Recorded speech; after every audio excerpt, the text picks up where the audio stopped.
하겠습니다. 제가 먼저 읽겠습니다. 여호와의 사자가 하늘에서부터 그를 불러 이르시되 아브라함아 아브라함아 하시는지라 아브라함이 이르되 내가 여기 있나이다 하매 사자가 이르시되 그 아이에게 내 손을 대지 말라 그에게 아무 일도 하지 말라 내가 내 아들 내 독자까지도 내게 아끼지 아니하였으니 내가 이제야 내가 하나님을 경외하는 줄을 아노라. 아브라함이 눈을 들어 살펴본즉 한 순양이 뒤에 있는데 뿔이 수풀에 걸려 있는지라 아브라함이 가서 그 순양을 가져다가 아들을 대신하여 번제로 드렸더라. 아브라함이 그 땅 이름을 여호와 이레라 하였으므로 오늘날까지 사람들이 이르기를 여호와의 산에서 준비되리라 하더라. 아멘. 오늘 본문의 말씀은 하나님께서 아브라함에게 100세에 낳은 아들을 이삭을 번제로 바치라라는 명령에 아브라함이 순종하여서 그 아들을 데리고 모리아산으로 올라가서 아들을 번제로 드리기 위하여서 그 아들을 묶어서 제단에 올리고 이제 칼을 들어서 그를 죽이려고 합니다. 그때 하나님께서 아브라함의 손을 멈추시며 아브라함아 아브라함아 너의 손을 멈추어라라고 말씀하시며 그에게 미리 준비하신 순양을 보여주십니다. 그리고 준비된 순양을 하나님께 제사로 드리면서 아브라함이 그 장소의 이름을 여호와 이레라 하나님께서 준비하시리라라는 이름을 붙이게 됩니다. 그리고 그 자리에서 하나님께서 아브라함에게 다시 한번 후손에 대한 약속을 주시며 그에게 복을 주시는 모습을 보게 됩니다. 내용 관찰입니다. 여호와의 사자는 아브라함에게 나타나 어떤 명령을 전합니까? 11절 12절 말씀을 보면 여호와의 사자가 하늘에서부터 그를 불러 이르시되 아브라함아 아브라함아 하시는지라 아브라함이 이르되 내가 여기 있나이다 하매 사자가 이르시되 그 아이에게 내 손을 대지 말라 그에게 아무 일도 하지 말라 내가 내 아들 내 독자까지도 내게 아끼지 아니하였으니 내가 이제야 내가 하나님을 경외하는 줄을 아노라. 하나님께서 아브라함이 그 아들 이삭을 번제로 드릴 것을 멈추게 하시는 그 명령을 하나님께서 보여주십니다. 여호와의 사자가 아브라함에게 약속한 놀라운 복은 무엇입니까? 17절 18절 말씀을 보면 내가 내게 큰 복을 주고 내 씨가 크게 번성하여 하늘의 별과 같고 바닷가의 모래와 같게 하리니 내 씨가 그 대적의 성문을 차지하리라. 또 내 씨로 말미암아 천하 만민이 복을 받으리니 이는 내가 나의 말을 준행하였음이니라 하셨다 하라라고 말씀하시면서 먼저 아브라함에게 후손에 대한 복을 다시 한번 주시면서 그 후손을 통하여서 하나님께서 큰 구원을 이루시겠다라는 약속을 주시는 모습을 보게 됩니다. 하나님께서 아브라함에게 이삭을 번제라고 명령하신 이 모리아산이 나중에는 솔로몬을 통하여서 성전이 지어지는 자리가 됩니다. 그리고 그 자리에 나중에 예수님께서 이제 또 십자가의 형을 받게 되는 그 자리가 되면서 하나님께서 아브라함에게 말씀하신 그 약속의 여호와의 이레가 이루어지는 그 장소가 되는 것을 또한 보게 되는 것을 우리가 깨달을 수가 있습니다. 연구와 묵상입니다. 하나님께서 믿음으로 순종한 아브라함에게 자손의 복을 주시는 이유는 무엇입니까? 하나님은 아브라함에게 세 가지의 복을 주셨습니다. 먼저는 땅의 복, 그리고 자손의 복, 그리고 축복의 복을 주셨습니다. 이 중 자손의 복은 단순히 많은 후손을 주실 것이다라는 것을 의미하는 것이 아니고 그 후손을 통하여서 열방이 복을 받게 되는 구원의 역사를 의미한다고 볼 수가 있습니다. 이는 결국 예수 그리스도를 통한 구원의 약속의 성취로 이루어지는 것을 보게 되는 것이죠. 또한 아브라함은 이삭을 번제로 바치라는 하나님의 명령에도 순종함으로써 자신의 믿음을 그저 말로 끝내는 것이 아니고 행동으로 보여주는 것을 보게 됩니다. 하나님은 행함으로 그 믿음을 증명하는 아브라함을 통하여서 내가 내 아들 독자까지도 아끼지 아니하였으니 내가 이제야 내가 하나님을 경외하는 줄을 아노라라고 말씀하시며 자손의 복을 다시 한번 확증해 주시는 것입니다. 결국 아브라함이 하나님 앞에서 보여준 이 믿음은 전적인 신뢰와 순종은 하나님의 약속을 이루게 되는 통로가 되었고 그를 통해서 믿는 자들에게까지 그 복이 흘러오게 된 것을 우리가 깨닫게 되는 것입니다. 느낀 점입니다. 온전한 믿음을 드린 아브라함에게 자손에 대한 복을 약속하시는 하나님을 보며 무엇을 느낍니까? 아브라함의 믿음은 행함으로 증명하는 믿음이었습니다. 결국 하나님의 마음을 헤아리고 하나님의 마음에 합당한 모습으로 살아가는 믿음이었다는 것입니다. 그저 기계적으로 순종하는 것이 아니고 하나님과 깊은 교제 가운데에서 하나님의 마음을 나누며 하나님의 마음이 정말로 원하시는 것이 무엇인가를 깨닫고 순종하는 믿음이었다는 것입니다. 마태복음 7장 21절 말씀을 보면 나더러 주여 주여 하는 자마다 다 천국에 들어갈 것이 아니요 다만 하늘에 계신 내 아버지의 뜻대로 행하는 자라야 들어가리라 라고 말씀하고 있습니다. 하나님 우리에게 예수 그리스도를 통해서 천국에 대한 약속을 주셨습니다. 우리가 예수님을 믿는 믿음은 이제 예수님의 제자로 살아가는 삶이 중요한 것입니다. 야고보서 2장 17절은 또한 우리에게 이렇게 말씀하고 있습니다.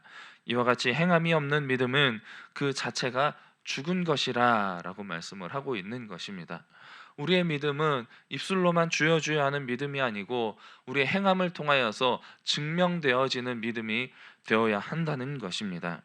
이 믿음이 나의 삶의 중심이 되는 것인가, 나의 삶의 액세서리로 그냥 예수님을 믿는 것처럼 살아가는 것인가, 우리는 선택해야 합니다.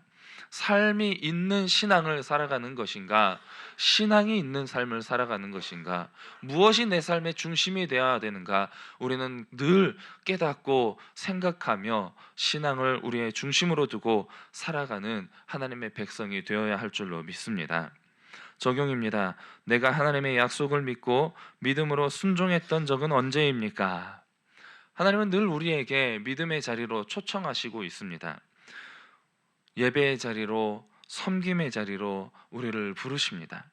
부르심에 순종하여서 갈급한 마음으로 상한 심령으로 주님 앞에 나아올 때에 우리의 삶 속에 은혜가 넘치게 되는 것이며, 하나님의 부르심에 순종하여서 온전한 믿음으로 주님 앞에 나와 우리의 모든 것을 다 드리는 예배를 하나님께 올려드릴 때에 그 삶 속에 하나님께서 주신 놀라운 은혜와 축복이 넘치는 삶을 살아갈 수가 있게 되는 것입니다. 여름 사역을 위해서 기도의 자리로 우리가 계속해서 초청하고 있습니다. 우리 주일학교들에게, 자녀들에게 이 은혜가 넘치는 자리로, 수련회의 자리로, 성경학교의 자리로 우리 자녀들을 계속해서 부르고 있습니다. 우리 교회의 여러 섬김의 자리에 우리가 부르심에 순종하여서 우리의 믿음을 증명할 때에 우리가 온전한 복을 누리게 될 수 있을 줄 믿습니다. 결단입니다. 보이지 않지만 살아 역사하시는 하나님의 약속을 굳게 믿으며 약속받은 복을 충분히 누리기 위해서 무엇을 실천하겠습니까? 우리의 주어진 삶은 매일의 삶이 선택의 연속이라고 할 수가 있습니다. 그런데 우리는 이 선택의 기로에서 무엇을 중심에 두고 선택을 하게 됩니까? 대부분 나에게 손해가 되는가, 이익이 되는가, 손익을 기준으로 우리는 늘 선택을 해왔습니다. 그 이유가 무엇입니까? 전능하신 하나님에 대한 믿음이 부족하기 때문에 내 이성으로, 내 기준으로 손익을 판단하는 것입니다. 믿음의 기준이 없어지고 손익을 따지게 되는 어리석은 삶을 살아가게 되는 것입니다. 이 손익을 따져서 살아가게 되는 삶은 바로 우상 숭배의 원인이 되는 것이라고 할 수가 있습니다. 하나님을 믿는 백성들의 선택은 모든 선택의 순간에 하나님을 기억하며 이익을 우선하지 않고 옳고 그름을 중심으로 판단하는 것입니다. 하나님께서 정말로 원하시는 삶이 무엇인가, 무엇이 하나님 앞에서 옳은 것인가를 생각하며 옳은 길을 선택하는 삶을 살아가야 하는 것입니다. 나의 즐거움과 나의 유익이 우선이 되는 것이 아니고 하나님이 기뻐하실 삶이 무엇인가를 먼저 생각하고 하나님의 뜻에 합당한 삶을 선택하기를 힘써야 하는 것입니다. 이를 위하여서 우리가 기도해야 될 것은 먼저 우리의 마음을 지킬 수 있도록 하나님 도와주십시오 라고 기도해야 할 것입니다. 잠언 4장 23절입니다. 모든 지킬 만한 것 중에 더욱 내 마음을 지키라. 생명의 근원이 이에서 남이니라. 또한 마태복음 6장 33절 말씀을 통해서 예수님은 우리에게 이렇게 도전하고 있습니다. 그런즉 너희는 먼저 그의 나라와 그의 의를 구하라. 그리하면 이 모든 것을 너희에게 더하시리라. 하나님 아버지의 마음을 알아가기를 힘쓰시기를 바랍니다. 그리고 아버지의 마음을 나누며 진정한 교제가 이루어지는 삶을 통하여서 먼저 하나님의 나라와 의를 구하며 우리의 마음을 지키며 하나님 앞에서 옳은 길을 선택하며 의의 길을 걸어갈 수 있는 귀하고 복된 오늘 하루의 삶이 다 되시기를 주님의 이름으로 간절히 축복합니다. 이 시간 말씀을 기억하시며 드리는 기도 제목을 가지고 함께 간절히 기도하시기를 원합니다. 먼저 삶의 모든 순간에 하나님을 기억하며 하나님과 동행하는 삶을 살게 하옵소서. 보이지 않는 하나님의 약속을 굳건히 신뢰해 주님께서 예비하신 복을 풍성히 누리게 하옵소서. 6월 집중 기도 제목입니다. 다음 세대가 말씀과 기도로 무장하여 하나님께 영광 돌리는 거룩한 세대가 되게 하옵소서. 모든 세대가 복음 안에서 하나 되어 그리스도의 제자로 세워지게 하옵소서. 우리 주여 한번 부르고 기도하시겠습니다. 주여, 사랑해 주님 감사합니다. 오늘도 아브라함의 말씀을 통하여서 우리가 하나님 앞에서 어떠한 삶을 살아가야 될 것인가를 다시 한번 돌아보며 깨닫게 해주심을 감사합니다. 하나님의 명령에 순종하며 늘 주님과 깊은 교제를 나누는 가운데에 주님의 마음을 헤아리고 정말로 주님의 마음에 합당한 순종의 삶이 될 수 있도록 주의 우리의 삶을 인도하여 주시옵소서. 늘 하나님 앞에서 옳은 길을 선택하며 주의 믿음에 합당한 아름다운 삶을 살아갈 수 있도록 우리를 인도하여 주시고 우리의 마음을 지켜주시고 우리의 삶의 모든 선택의 순간에 하나님 동행하여 주시옵소서.